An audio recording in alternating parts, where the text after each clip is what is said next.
Abby, this your dress is too fine. Can I borrow it for my friend's party tomorrow? Abigail, say no. Find an excuse. Her intentions are not pure. She plans to use that dress against you. You know me, my love. I don't really like sharing my clothes with people. But if you want, I can take you to the mall myself. I'll buy you the exact same dress. My treat. Okay, oh, if you say so. That's actually very nice of you. How did she know? This girl must be a witch. So, did you finally get your visa? Mine was denied. Do not tell her anything. She has never celebrated your success. Say yours was denied too. Mine too, sis. Nothing yet. She's lucky today. Otherwise, she would have seen what I'm capable of. Stupid girl. Not everything happening in your life should be announced to everyone. Some people clap for you in public while secretly praying for your downfall. Learn to protect your blessings. And your fiancé, Samuel in America, what's happening? Is the wedding still on? Say nothing, my daughter. Tell her only that you haven't heard from him. Guard your peace. I haven't heard from him.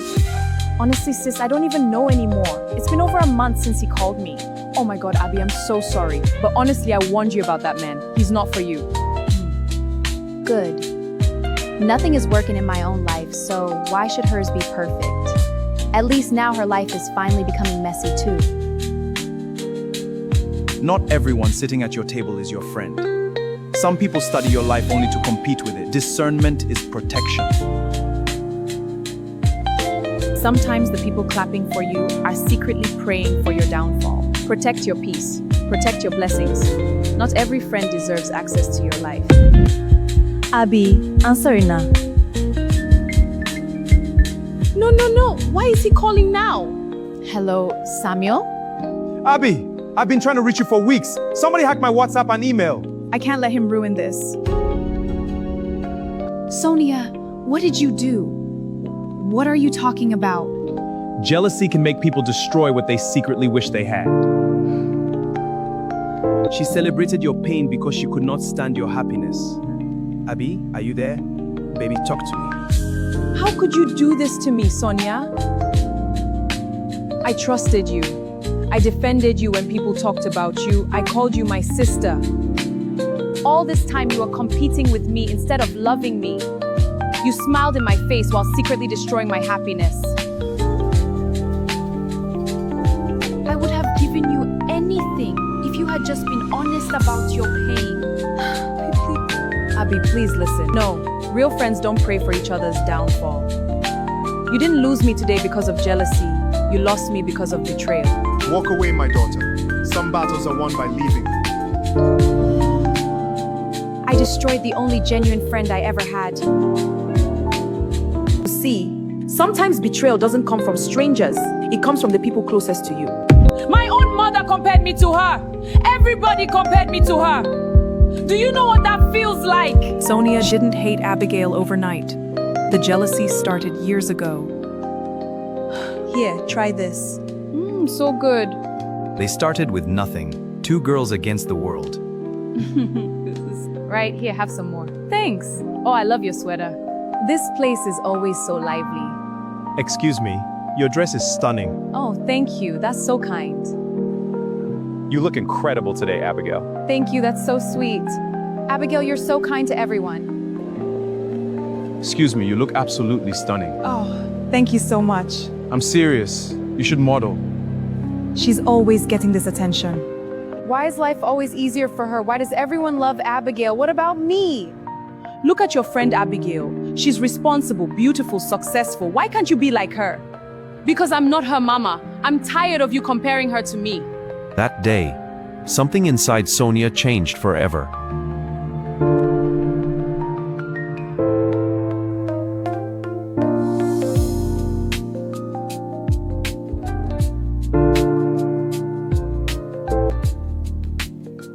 Please, just let her visa get denied. I was tired of always feeling less than her. She had everything. The beauty, the men, opportunities, the perfect life. Sonia. Abigail's blessings were never your curse. Jealousy blinded you from your own purpose. You watered hatred instead of healing, and now you destroyed the only person who truly loved you. You think it was easy for me? You think I wanted to become this person? Everywhere we went, people noticed Abigail first. They praised her beauty, her kindness, her success. And me? I was always just the friend standing beside her. My own mother compared me to her. Everybody compared me to her. Do you know what that feels like? She had everything I prayed for. A good man, opportunities, peace. Meanwhile, my life kept falling apart. I was tired of smiling while feeling invisible. So you chose betrayal? I didn't want to hate her. But every time I looked at Abigail, I saw everything I thought I would never become. Pain explains actions, but it does not excuse them. Abigail's blessings were never the reason for your suffering. You were fighting wounds inside yourself that you refused to heal. She made life look so easy. You saw her smile, but you never saw her prayers. You envied her peace without understanding the battle she survived to find it. Jealousy is dangerous because it turns admiration into bitterness. Instead of learning from Abigail, you secretly tried to destroy her. I didn't mean for it to go this far. But hatred always grows when it is fed in silence. You watched her life so closely that you abandoned your own. Another person shining does not make you less valuable. God gave Abigail her path and he gave you yours. But comparison poisoned your heart. I just wanted to feel important too. And now you lost the one person who truly loved you like a sister. For the first time, she realizes jealousy did not destroy Abigail, it destroyed her. Finally free from the hidden darkness that followed her for years. I guess.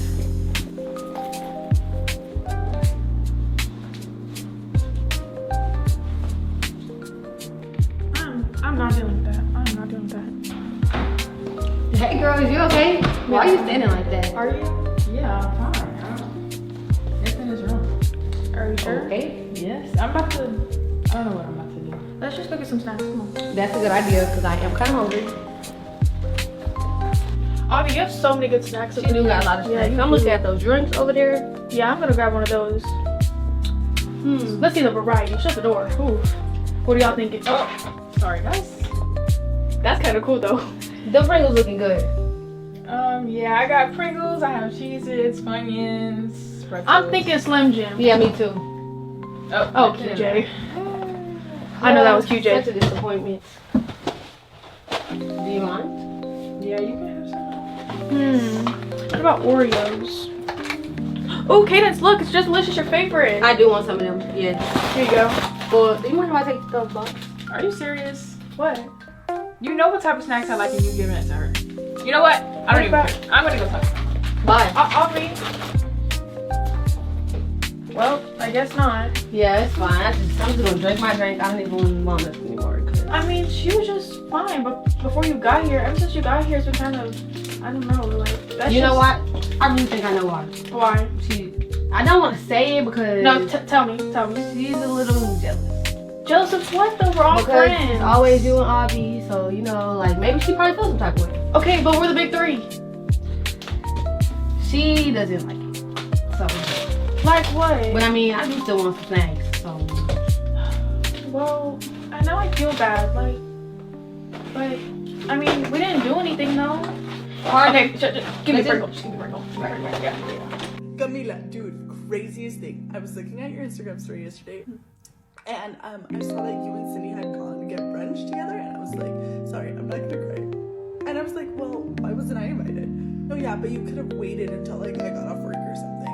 No, I know it wouldn't have been like brunch time by then. But like Camila, that's also our spot, and I thought like we don't take anybody else there. But just like for next time. Oh, you and Carlos are going out tomorrow. Oh, cute, fun. That'll be fun. Imagine having a boyfriend. Oh, but can you just make sure to tell him that next week is my week with you? So he's not allowed to speak to you, see you, acknowledge you, even really like think of you as his girlfriend next week because like you're mine. Oh, cute. You and Camila met in high school. Oh my gosh, we go to like back to elementary, like pre-K type. Me and Camila, like this. Guys, so we're gonna have to reschedule because I can't make it to the movies tonight. Oh, you're all still gonna go.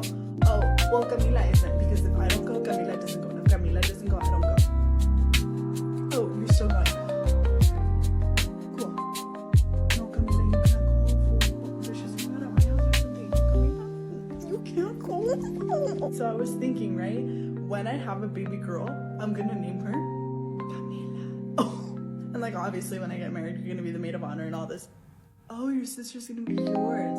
Yeah, I understand. Like it's your sister and stuff.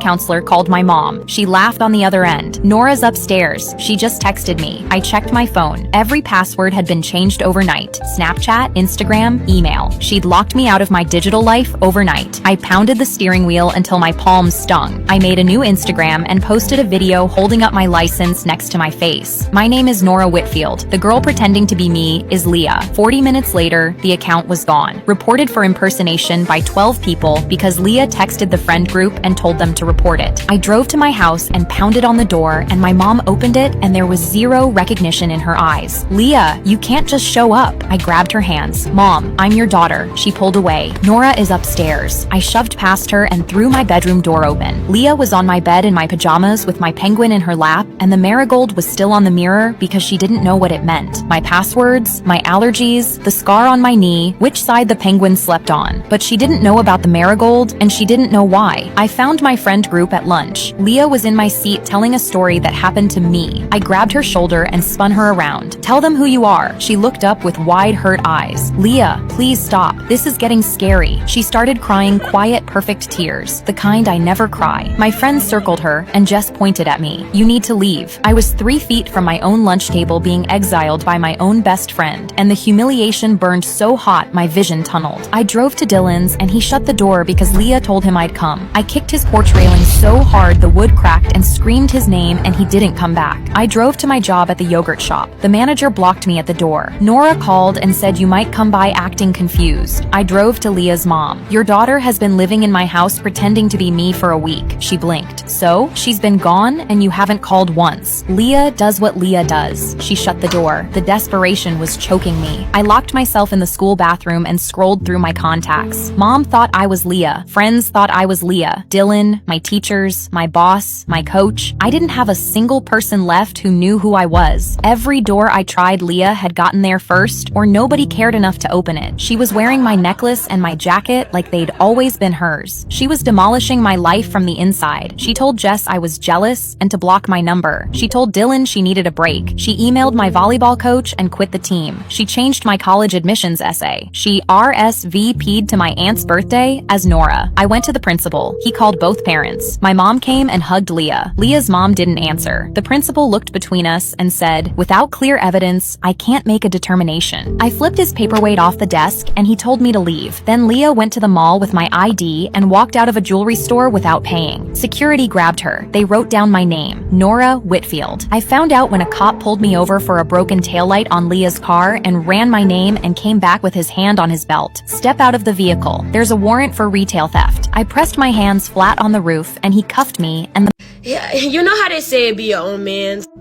It be your own man. I am back with another spooky story. This one is a submission from Seychelles, or Seychelles, I'm not really sure. It's from the beautiful Seychelles Islands, nestled in the heart of the Indian Ocean. So this story happened to the person who submitted the story's aunt. Back in 2004. So this tale revolves around her aunt, her husband, and her children. We're living in a house in this place called Biolier, and I'm sorry if I butchered that, and the place was owned by her husband's boss. Since the boss lived in the UK, he trusted the aunt's family to oversee his property when he's gone. And basically, they oversee his property and make sure that it's kept in good condition. So the aunt is a dedicated housewife who often enjoys company of her close friends, and her close friends visited her daily. So one evening, as the clock approaches 8 p.m., it was time to take out the garbage. So auntie and the kids all decide to grab a bag and walk to the garbage can. So the children, one of them was 15 and the other 2 were merely 3. And the garbage bin was located about a 2-minute walk from the home. Little did they know that this routine task would lead to an unsettling encounter. As they made their way to the bin, they spotted a figure jogging, and this figure had on a hoodie. The aunt greeted the jogger with a warm bonsoir, which translates to good evening. But the person didn't reply and he just kept running. Without thinking anything of it, the aunt discards the garbage and turns around to head home with her children. Suddenly, this unsettling feeling just washed over her. She turned and she noted the jogger had actually pivoted, turned around, and was headed beelining straight in her direction. And in that moment, the aunt turns around to run when she starts to feel like someone or something are weighing her legs down, as if someone had settled at the back of her legs. And this panic is surging through her. Without thinking about the foot or whatever, she just takes off. And she is running as fast and as best as she could. Keep in mind that she is feeling this weight on both of her legs. She is running and she is dragging the two youngest children along. And the sensation of weight on her legs starts to intensify. And mind y'all, she is hearing the sound of this jogger chasing her. And she's hearing the footsteps getting closer and closer as her legs are getting heavier and heavier. They're racing towards the driveway, hearts are pounding, until a passing car startled the mysterious figure, who then transforms into a black cat and ran off into the nearby bushes. Excuse me? Dazed and terrified, the aunt decides to run inside and tell her husband about this bizarre incident, which is probably not a good idea. But she goes inside, tells her husband, and her husband goes outside to look. The husband is out there looking around, investigating, and he found nothing. No trace of a figure and no trace of even a cat. And they let it go and go to sleep. The following day, Auntie woke up feeling unwell. She struggled to even walk. After visiting the hospital, the doctors were baffled and could not identify her ailments. And during this terrible time, her best friend remained a constant source of support, visiting her each and every day. As the weeks dragged on, unfortunately, her condition worsened to the point where her aunt sought the counsel of a local nun known for her spiritual insights. Well, the nun revealed a shocking vision. Well, it was revealed that someone close to Auntie was doing witchcraft out of jealousy, hoping to force her out of the property for themselves. The nun directed Auntie's attention to a large rock near her washing basin, indicating that the individual had hidden a nefarious object there in the rock. And unfortunately, unbeknownst to Auntie, whatever it is that was in that rock was the source of her misfortune. The nun gave Auntie a list of instructions. Armed with this knowledge, the aunt goes home and follows the nun's instructions. She found the item hidden by the rock. She removed it, disposing of it behind her while reciting special prayers. To her astonishment, after completing the ritual, she felt an oppressive weight being lifted. The eerie presence dissipated, and the nun's advice proved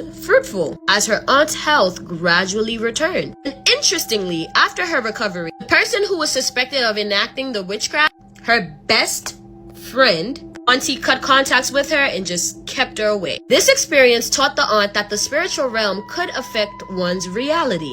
Everything starts in the spirit realm. From that day, she remained cautious about the energies around her. Sharing this story, she hopes to shed light on the thin veil that separates the living from the unseen. The world we inhabit is filled with mystery, and every once in a while, we might stumble upon something that sends chill down our spine. Wow, thank you for submitting this story, Lolo. This was definitely a good one. It really do be your own man, and that is so unfortunate that in this world you really don't know who to trust. Well, that is the end. So as you guys may or may not know, I made a video about this, the video before this one. They are officially banning TikTok, you guys. So come January 19th, you guys will no longer be seeing my face on this app, as we will be banned over here in the USA. And if you're not ready to let go of these spooky stories, or you're not ready to let me go, your favorite Haitian homegirl, hello, I got a solution, because I've been on YouTube this whole time. You don't have to go without me if you don't want, because I already have 31,000 people and I'm just waiting for you to join the ride. I am diversifying my content on YouTube and also posting longer, better, spookier stories, as I will have nothing but time, space, and opportunity to do that. And so if you haven't already, make sure you subscribe to my YouTube channel so you can catch all the spooky stories. And sometimes I tell stories on there that I don't tell on TikTok. Make sure you're also following me on Instagram. It's Rebecca_Journey. So that way, after the ban occurs, you and I were like this. Anyway, like I always say, I love you, my abductive human, from your favorite Haitian homegirl. Babes ni nani? Rada. Babes. Jana ulikuwa umeposti nani? Si rafiki yangu tu mwingine hapo. Hujaposti yule dem akona mafu. Sasa si ni rafiki yangu, ni classmate. Mimi si rafiki yako, mimi ulinipost. Bestie, si unajua ni bestie. Mimi ulinipost. Sina kupost. So mimi ni bestie wa kuitaita bestie. So when ni best friend wangu. I'm not your best friend. I'm not your BFF. Mbona unanipea attitude? Si attitude mdem. Si attitude. Enda kwa huyo mwenye ulikuwa umepost. Wewe acha zako, hebu tuende nini? Mdem, labda ni gani? Okay, acha nikwambie. So jana, Start explains. sina explain bestie. Express Okay, for? nitakupeleka out basi, unakaa poa. Unakaa poa. Lakini wacha tabia yako mimi sipendi. Hebu ni post. Mimi ni post. Nitakupost tukipiga picha leo. Mimi ndo nakupostingi peke yangu. Nakupostingi. Okay. Smile. Sina. Hiyo ndo nakutumia post. Sawa basi. Tukose kupost.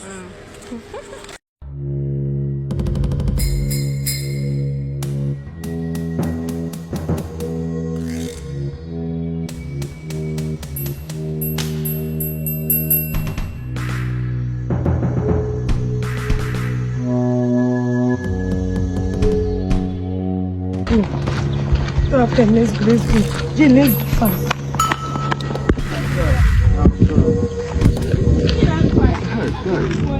Call this guy now, more not have fun now. Okay, yeah, let me call him. Okay, no, let's know. What is it now? Come on, remove your phone and call it now. Ebuka, I can't find my phone. Guy, which one is you can't find your phone? Are you okay? I'm serious. I can't find my phone. My phone was with me now, inside my pocket. I can't find it. Are you sure you bring that phone while coming out? Ebuka, how did I call you? How did I tell you the place I was standing? Because I was with my phone. But wait, those kids are passing. Those two guests, they were the only people that passed us after I made that call. Yes. Let's go after them. Excuse me. Hey, yes, hey, come back here. Excuse me, young lady. Hello. Hello. I'm talking to you guys now. Excuse me, please. Sorry. Yes. I'm sorry for the way we were shouting at you guys. Okay.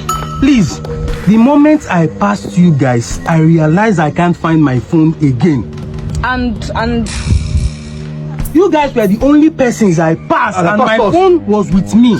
Please, please. wait now. Be careful. Please. Sir, calm down. I know what you guys are talking about. Calm down. You've started now. Let's go so that you cover up your trace. Let's go to where? She's the thief. She is the thief. What are you talking about? Stole your phone. She stole your phone.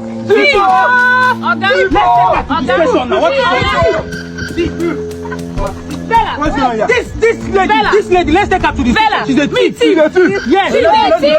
What do you mean? I don't like that. What is your problem now? Just calm down, please. Okay, what did she steal? My phone. My red phone was inside my pocket. She stole the phone. Why you be telling them that I stole their phone? Are you okay, Bella? Are you not? She stole my phone. Let's take her to the station now. Let's go to the station, please. Please, you people should just leave me. I did not take anything. I don't even take what does not belong to me. Why you people touching me like this? Where is the phone that she stole? Where is the phone? It's in her bag. Search her bag. Yes. Look at this fool. Search her bag. Bring the bag. No. See, don't even spoil my bag, go. Search it. I'm here. Let me just. Did you see any phone here? No, did you see?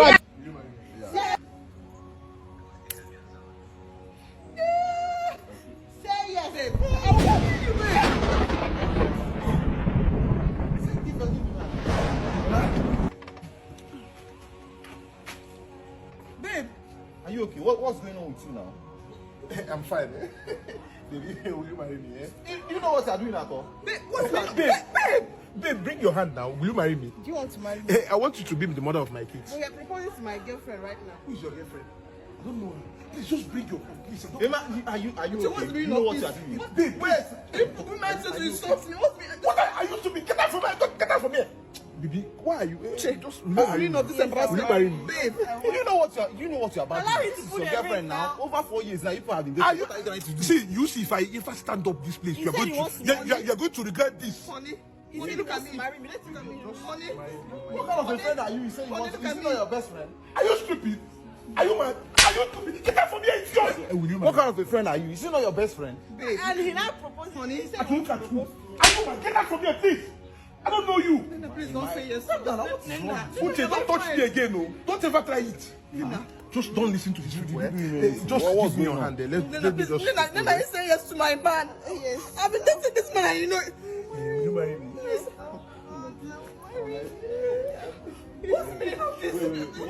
We are going to proceed. Embarrass you. I'm surprised at you. I don't even know what's happening. Let's go, I'm sorry, the table turns around sometimes. Table, which table we turn?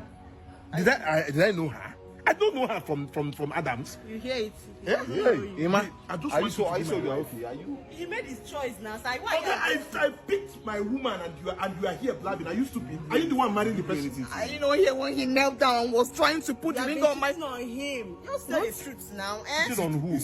I don't even understand what you people are saying. She has been cheating on him for a very long time. Cheating on who? I mean, babe, I'm cheating on you and you are saying cheating on. I don't understand. What are you trying to do? Don't confuse yourself.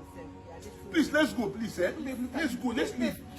Get out from this place. What are you doing? I said you should leave. Who is this girl? She's fighting me. Leave the way. Leave the way. Sir, please. Calm down. Who are you? Please, I will pay you your bills. Part 2 of the jealous best friend. Geez, you took a while. Yeah, it must be a number 2, eh? You're so funny.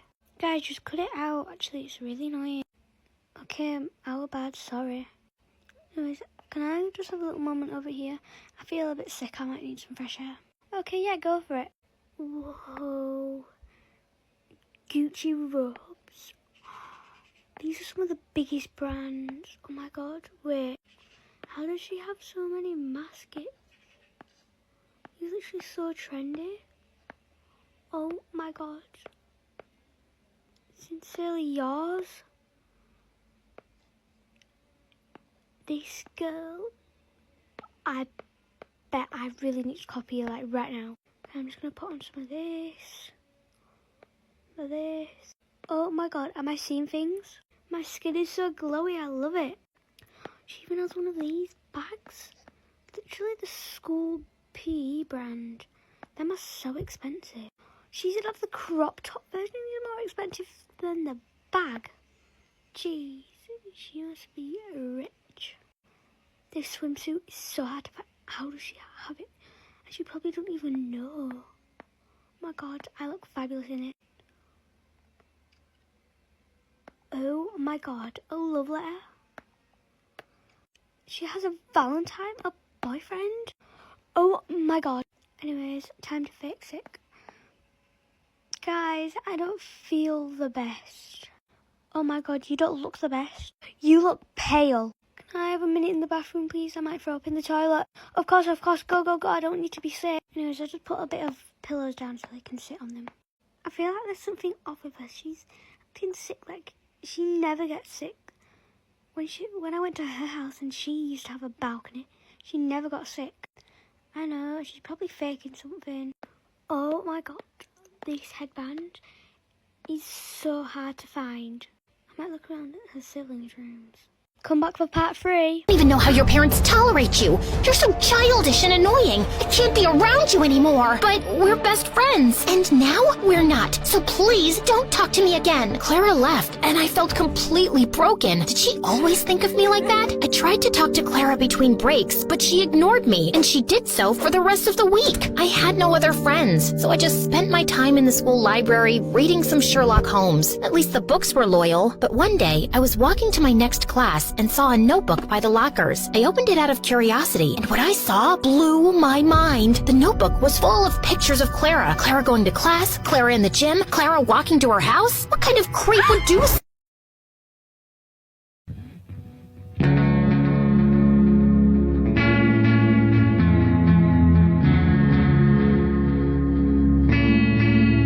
Story time on how my ex-bestie would take my IG photos on her phone and delete all the good ones before she would send them to me. So this happened years and years and years ago and we're not friends anymore, but really no one's your biggest hater than a jealous bitch. So let me give you the whole rundown. Me and my ex-bestie, we used to go to dinner a lot and we would take a lot of photos, you know, to post on IG because like that's what girls do. My friend would be like, hey, can you take a photo of me? And I would use my phone. And then I'd be like, hey, can you take a photo of me? And she would use her phone, right? So like at the end of the night, and every girl knows this, when you're ready to like post your photos, like you're like, oh, send me the photos you took of me today and vice versa, right? So like it was end of dinner, we were hanging out in the car of the parking lot, starting to like do the exchange of photos. And I was like, oh, can you send me the photos of me?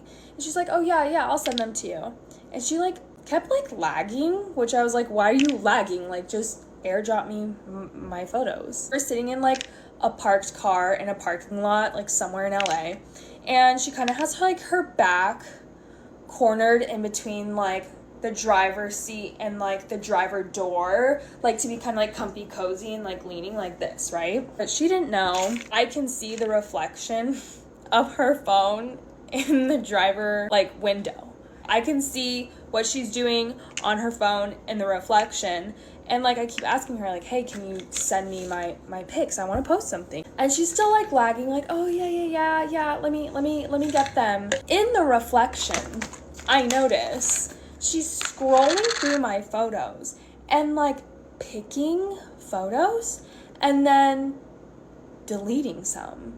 And I was like, okay, maybe she's just deleting like the really bad ones, you know? And then I also noticed she started to like delete the photos in her deleted folder.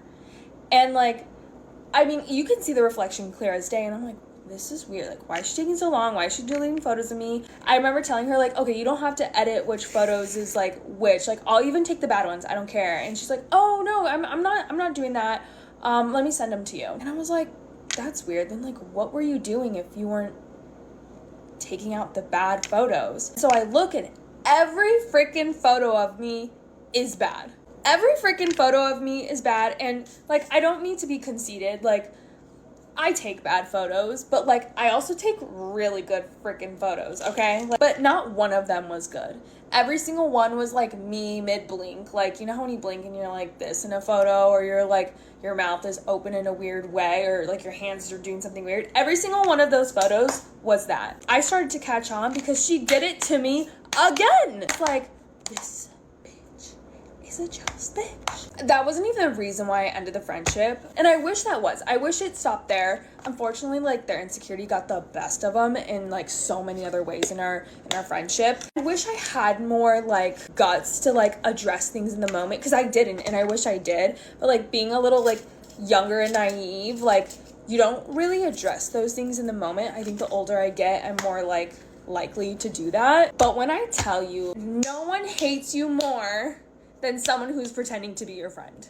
Nobody hates you more. And you know what? Now I have a boyfriend, and also I have authentic friends who take the best photos of me. And I don't have hater energy, people deleting good photos of me and not sending them just so I won't look good on IG, which I think is crazy. Like, it's really not that deep, but at the same time, like, you're not my friend if you're sabotaging me. Like, you're absolutely nuts. So watch out, guys. Stay safe out there. Oh, Alyssa, I almost forgot to tell you. You're going to want to cancel that prom dress appointment with your mom on Saturday. Why would you do that? Since you don't trust me, let's just say I might be the world's greatest best friend. Okay, I know you said you don't want to wear pale yellow because it washes you out, but since I have brown hair, that color looked really good on me. And you know how important it was to me that we matched. So I might have told your mom that they had the dress you wanted in stock and went ahead and bought it for you. Yes, I'm serious. Your mom gave me her credit card number over the phone. Oh, and there's no refunds. Wait, I'm confused. Why don't you look happy? Dylan asked you to prom and you already picked out a baby pink dress you wanted? Did Dylan not have another girl to ask? No, I'm not being rude. It's just Dylan's a little bit out of your league. So let's do our best to not get caught up in the fairy tales, okay? And focus on us going to prom together. I can't believe you'd even think... Dylan, what are you doing here? And why do you have a poster board asking Alyssa to prom? I mean, thanks for asking her, but she's already got a yellow dress and it's not gonna match your pink and... What? You weren't asking me to give an answer? Okay, well, Alyssa, you don't have a pink dress, so you can't go with him. You'll make yellow work, not with that hair color you want. I mean, I knew it would look super pretty on you. I used to have a friend that was just like Peach. We were friends for over 20 years. I stopped being friends with her because I realized how jealous she was.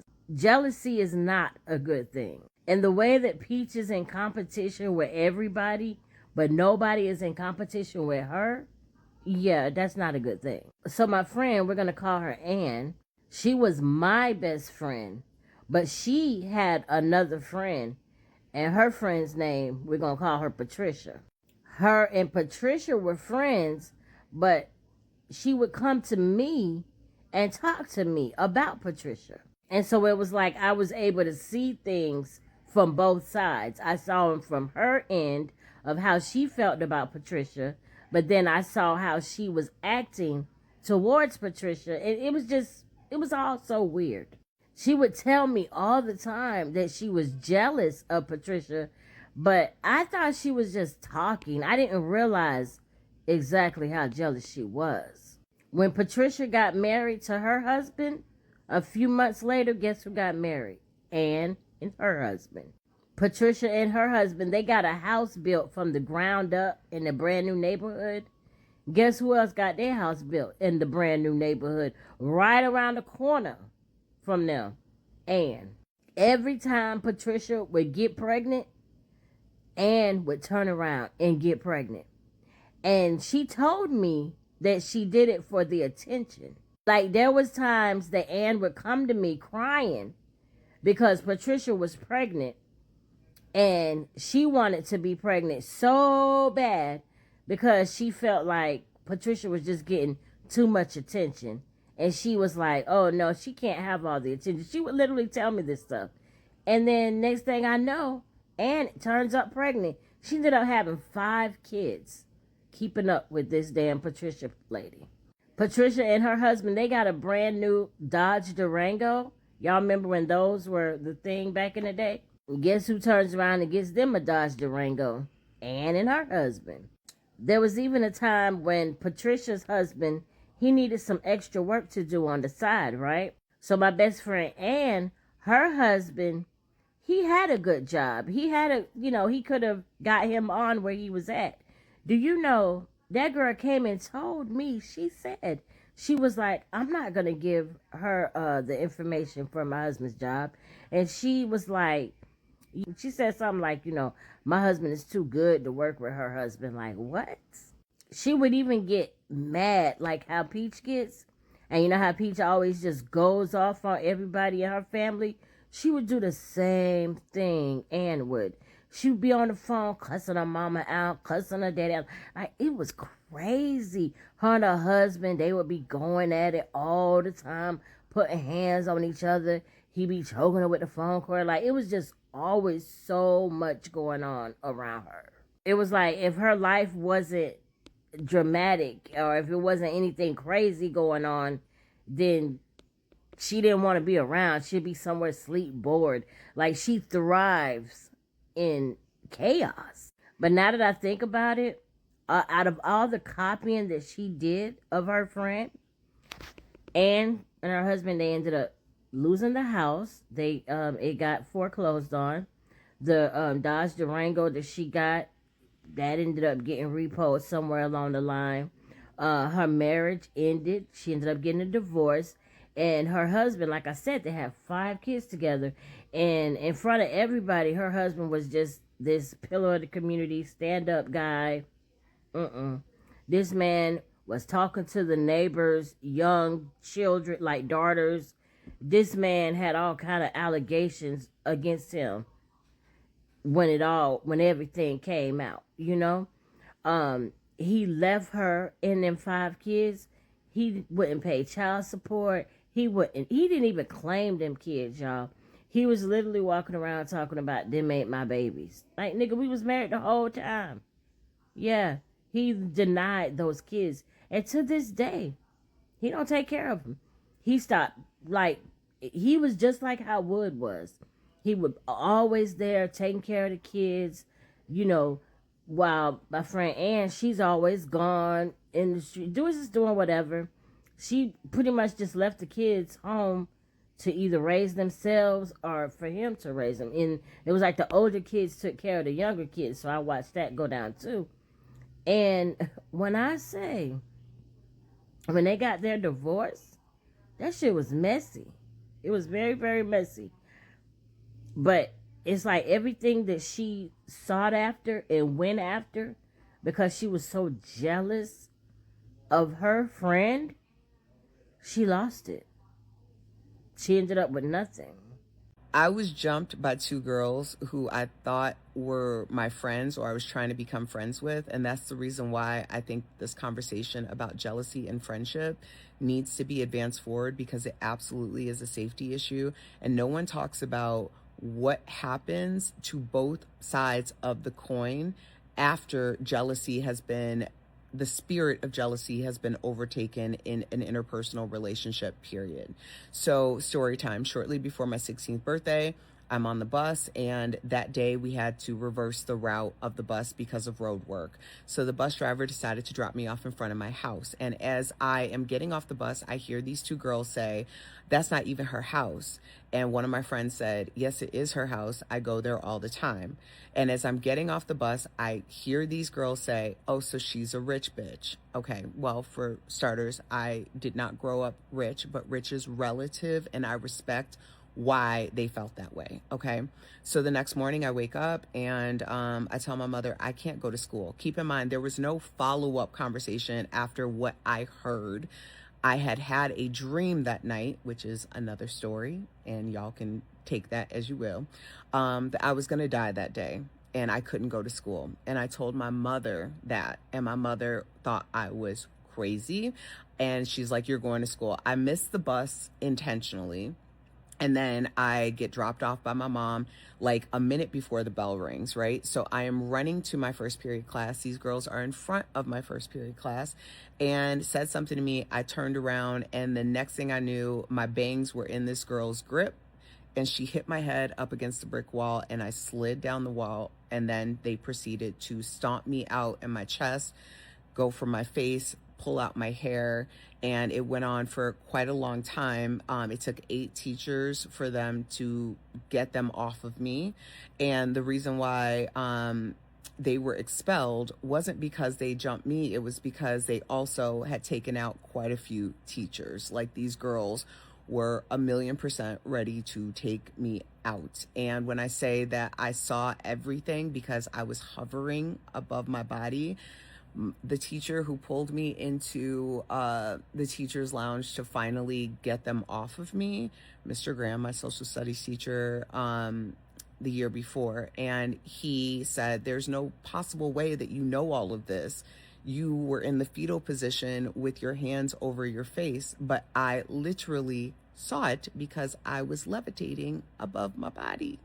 So I guess I was right. I kind of died that day. I was in the ER for 15 hours. They cracked multiple ribs. I had a severe concussion. I had contusions all over my body. And the crazy thing about it was they were screaming things at me that a lot of people would consider compliments, calling me Black Barbie, calling me rich bitch, all of these things that a lot of people aspire to be. And this was my big sin. It was my very first humiliation ritual. It has changed the trajectory of how I move with people in interpersonal relationships my entire life. And a lot of my friends who are like really about it, you know, like they are like, "I will never allow anyone to play in my face," will always say like, "You allow people to play in your face too much." And I agree. I do allow people to play in my face because I need to assess how dangerous they are. Are they the type of person, if I clap back in the moment, that they are going to get physically aggressive with me? Or are they the type of person who likes to play spiritual warfare games? And if it's spiritual warfare games, I am more than equipped, okay? If it's physical, I'm not so equipped. I don't fight. Too much to lose. I'm not going to fight you. Like, that's crazy.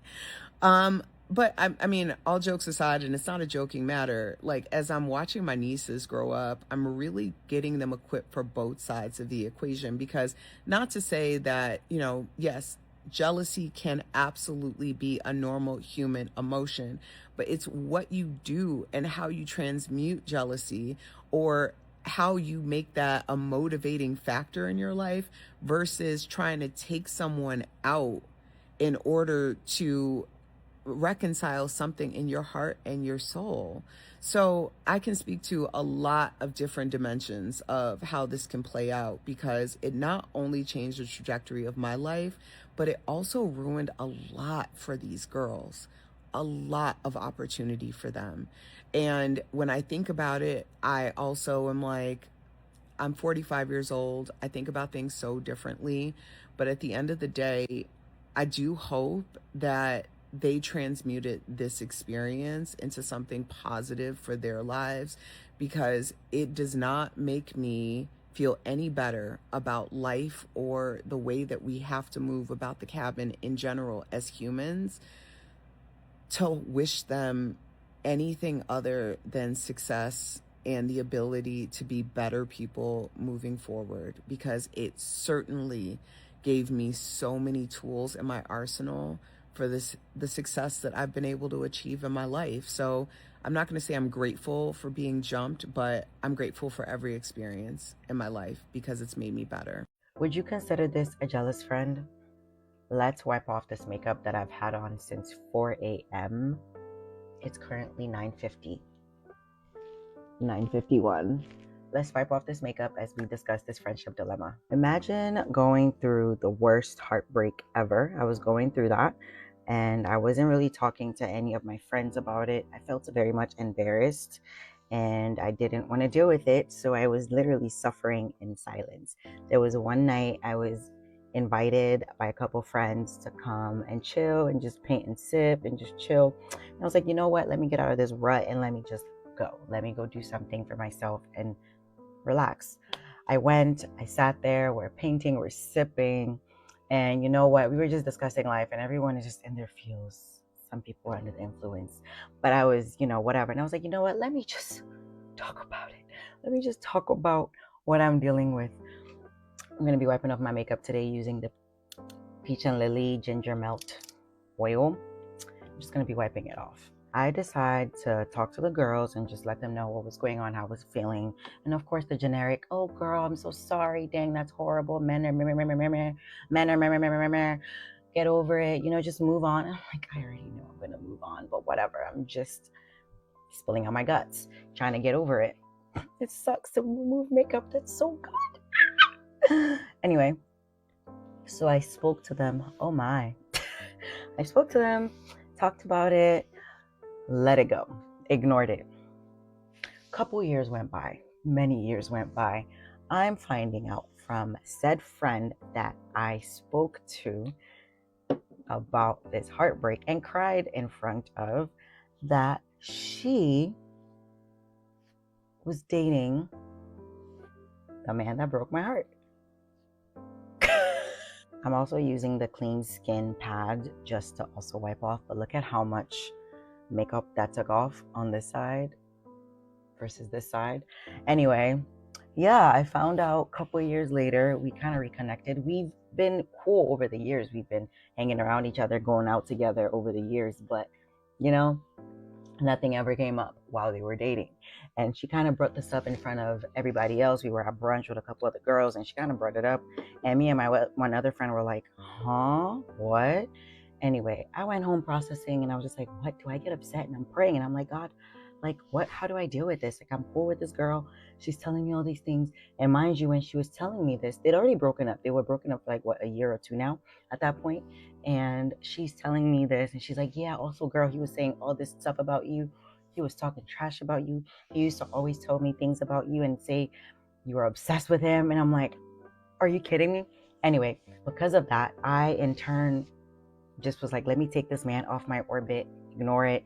Whatever relationship they had, it happened after me.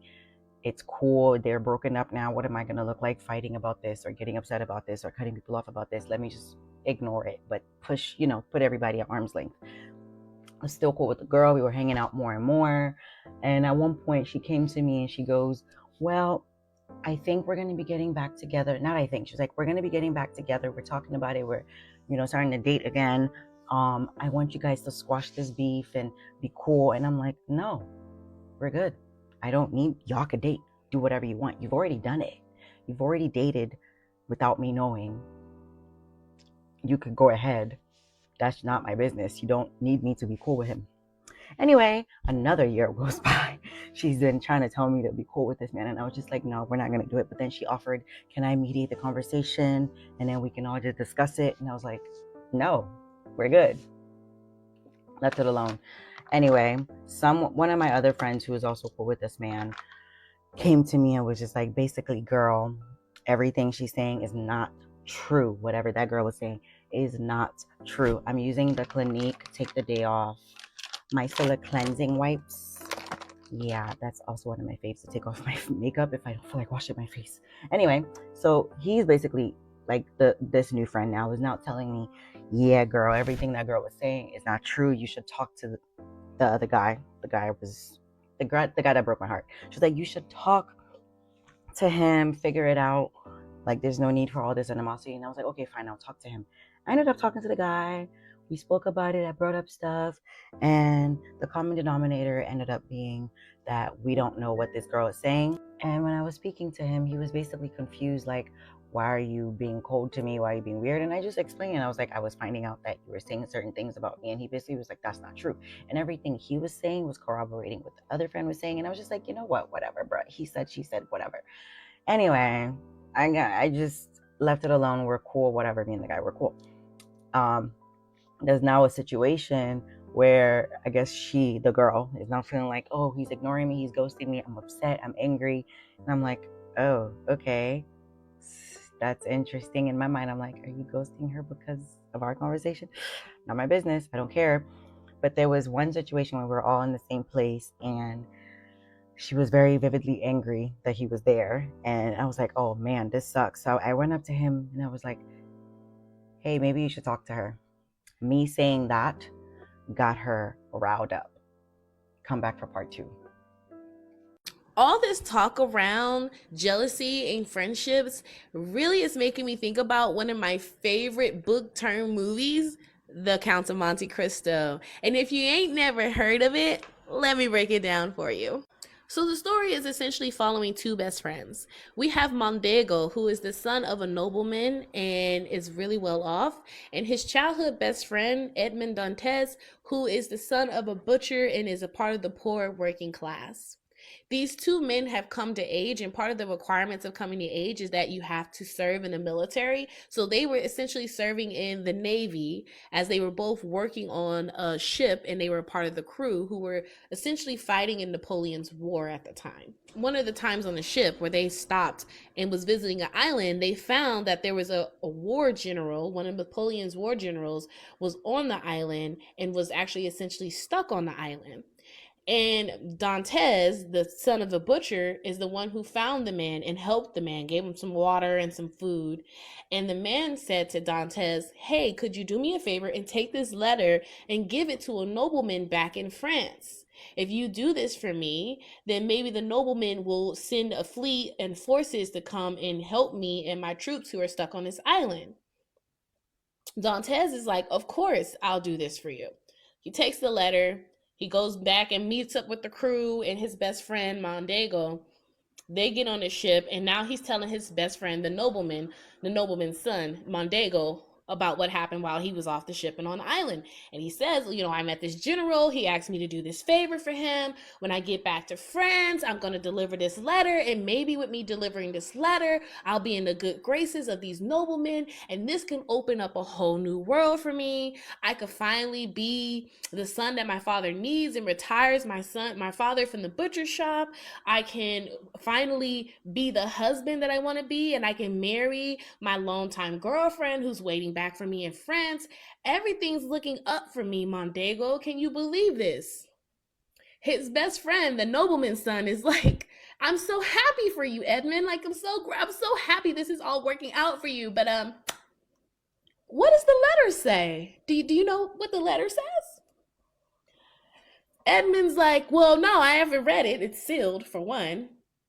And I can't read, so I don't even if I could open it, I can't read it, so I'm not gonna open it. I want to deliver it just the way I got it. And Mondego goes, good man, you're such a good man, Dantes. Let's go to bed. So they go to bed, and of course, as soon as Dantes falls asleep, the nobleman's son Mondego sneaks into his bag, gets the letter, opens the letter, reads the letter. Then put it back in his bag and acted like he never saw anything. So they make it back to France. Edmond Dantes, the butcher's boy, is super excited. He runs back to tell his father the good news. He links up with his fiance, tells her the good news. Everybody's super excited because this is a chance for them to move up in the class system. This is a chance, an opportunity for them. So Edmond Dantes, he goes and he delivers the letter. He thinks nothing of it until the next day when the police come looking for him. The police show up looking for him. The father and the fiance is like, well, yeah, Edmond Dantes, he's right over there. Like, but what could you want with him? Like, he's an outstanding young man. He's never broken a law. He's never committed a crime. He's hardworking. He's dedicated. He's loyal. What could you possibly be wanting with them? They're like, oh, just let us, we'll handle it. We'll handle it when we talk to Dantes. So Dantes goes down to the police precinct. He's sitting and he's talking to the police captain. And the police captain pulls out his letter and asks him, do you recognize this? Dantes is like, yeah, I recognize that. I was asked to deliver that by the general. He told me to give it to the nobleman at this house under this name. I don't remember the name. The police officer is like, okay. Did you know that that general is wanted for treason? He's like, he is? He's like, yeah, and Napoleon's on the run, and he's one of Napoleon's top generals, and Napoleon's on a run right now for treason. And you just delivered a letter for someone who is wanted to someone else. And then just then, he sees the nobleman that he delivered the letter to being drug in because he's dead. That man is now dead. And so he's like, well, I didn't know anything about it. I have nothing to do with this. I can't even read what the letter says. You know, I'm nothing but a lowly butcher's boy. I'm nothing but, you know, a lowly soldier following orders. Like, I don't have anything to do with that. The police chief goes, yeah, I understand. Like, I totally get it. I get it. Just sign your name here and you can head out and you're good to go. Thanks for giving us your statement. So Dantes signs his name, gets up, heads out the door, and he notices as he's walking out, the police start to follow him. He's thinking nothing of it. Oh, thank you guys for escorting me out. Like, I'm so happy we got this confusion all handled. And they escort my boy to the back of a paddy wagon and have the cuffs waiting. He's like, hold on. He just said if I signed this, I could go. He looks back at the police chief, and the police chief is like, cuff him. So Edmond Dantes is like, what's going on? He takes off running from the police now. He's fearful for his life. He don't understand what's going on. Why are they trying to arrest him? He's already made it clear that he ain't got nothing to do with nothing. He don't even know nothing. He can't even read nothing. So he does the only thing he knows to do, which is run to his best friend's house. His best friend, who is the son of a nobleman, who can read, who has money and access to lawyers, has a name that carries weight in the city. So he runs to his best friend and he's like, Mondego, they're trying to arrest me. I don't understand what's going on. The police are chasing after me. Could you please help me? And he's like, yeah, I'm gonna help you. Come on in, Dantes. Let me help you. Let me get you some clothes. You need some food and stuff? Yeah, I'll put aside one of my horses. You can take one of my horses and, get on there and ride out of the city. And then I'll get my dad's lawyers to figure out what's going on. So Edmund's like, oh my God, thank you, Mondego. Like, I don't know what I would do without you. I don't know. What would I do without you? So it's not funny. So as Mondego is leading Edmund into the back of the house, he leads him into the back, into his office, closed the door behind him, and grabs one of the swords that he had off the wall and then points it at Edmund. And is like, you're not going anywhere. Edmund's like, Mondego, now's not the time for us to be playing around. You always like to joke, ha, ha, ha, ha, ha. But shit ain't funny right now, okay? My life's on the line. Like, we got to get going. Mondego's like, I'm not joking with you. I know your life's on the line. Who do you think told them about the letter? So Mondego's like, Edmund's like, what do you mean? Who do you think, who you told them about the letter? He's like, yeah, that night when you went to sleep, I opened it and I read it and I knew exactly what it was saying. So yeah, as soon as I got back, I went and I told the sheriff about it. He's like, what? Why would you do that? Why wouldn't you tell me? Like, you're my friend. Like, you know I couldn't read you. You know I don't know nothing. How could you do this to me? You're my best friend. We're like brothers. How could you do this to me? And that man Mondego looked his best friend in the face and said, because I'm the son of a nobleman and you're the butcher's boy, and I'm not supposed to want to be you. Whew, man, talk about a lesson in jealousy and envy. Okay? That movie, that line right there shifted the whole tone of the movie. I already let you know what was happening here. My heart, the way my heart sank into the pit of my ass when I heard him say that, and came into the realization that this man has probably been jealous and envious of his best friend his entire life and have just been waiting for an opportunity to set him up and destroy everything he has. Fantastic movie. If you haven't seen it, go watch it immediately, right now.